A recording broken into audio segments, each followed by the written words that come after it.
Nanago sila oh. Diko. Pito rin yung kabok. Nahalin na yung uban. Nahalin na daw.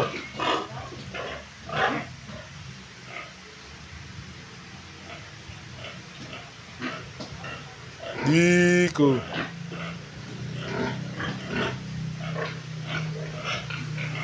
Ang kanyang duha mga anak niyo. Kani patining. Pitrin. Puwas tangkal oh. Okay pong tubig diri oh. May problema ito. Tubigan.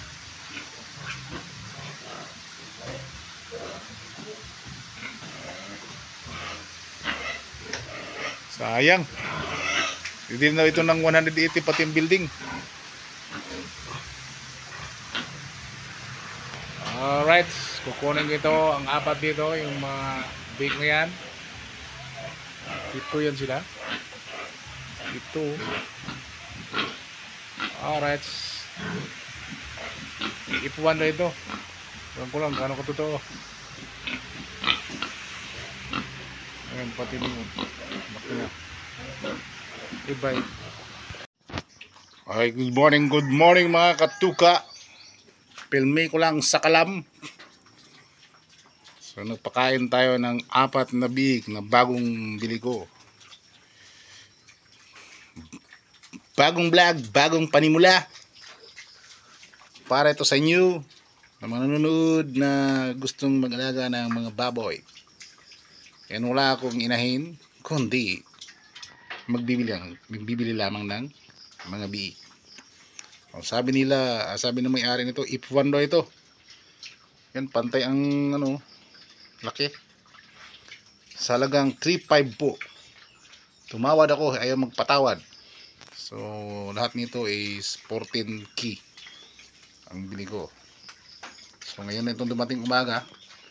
Kasi bagyong cruising ngayon. Suspended ang klase. Kaya kinuha ko na ito. Ang daanan doon ay may spillway, baka mabahaan ako, hindi ko pa makuha. Ayan, bago ng bubong. So babagsak na ito. Bubong ng bahay ko dati, hindi na nipa kundi yero na. Alright mga katuga.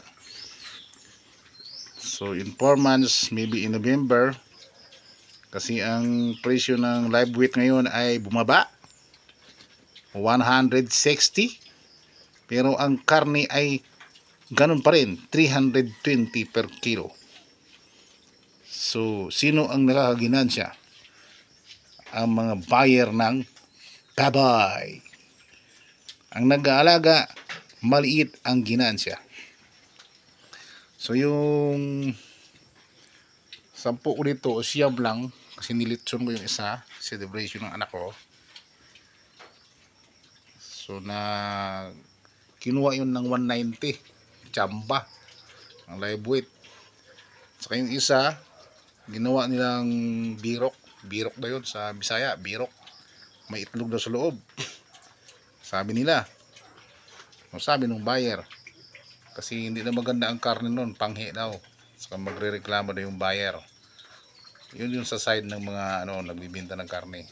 Yung buyer kasi sa amin dito nagbibenta ng karne, nag-aalaga rin ng baboy. So yun ang tinor niya. Maswerte naman at bininta ng 170 kinuha. Ngayon 82 kilos yun, nagreseko, bumaba ng 8 kilos. So 82 instead of 82 naging 74 ba yata yun, 74 ganun ang baba. Pero di bali na, nabenta naman eh.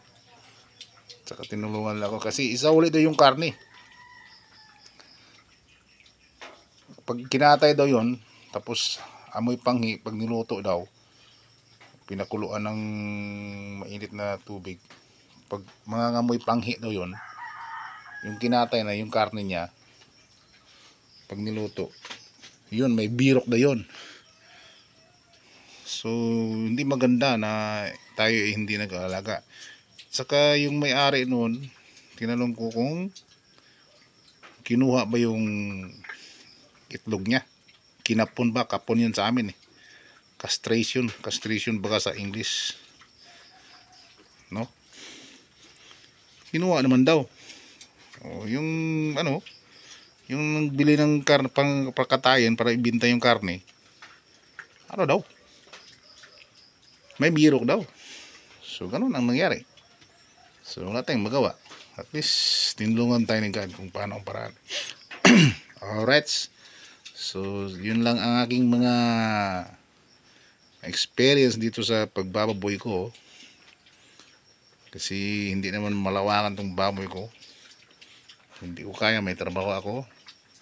Tsaka ang oras ko ay konti lang. Kaya inaaliw ko lang ang sarili ko. Aliwan na ito. So may darating pa na 7. Kapitbahay ko rin. Ngayon pang July 29 kukunin. Ngayon July 18 ngayon, 2025. So kinuha ko ito. Siguro mauna ito. Maunang ibinta o sabay na lang. Kung pagpalain ito, sanawa, Panginoon, gabayan mo kami sa aming pag-aalaga ng baboy para magkaroon kami ng magandang buhay palang araw. So yun lang po. Don't forget to like and subscribe na YouTube channel, and pag-press na rin at bigyan din para update kayo sa aking panibagong vlog. Alright, that's all. Thank you and goodbye.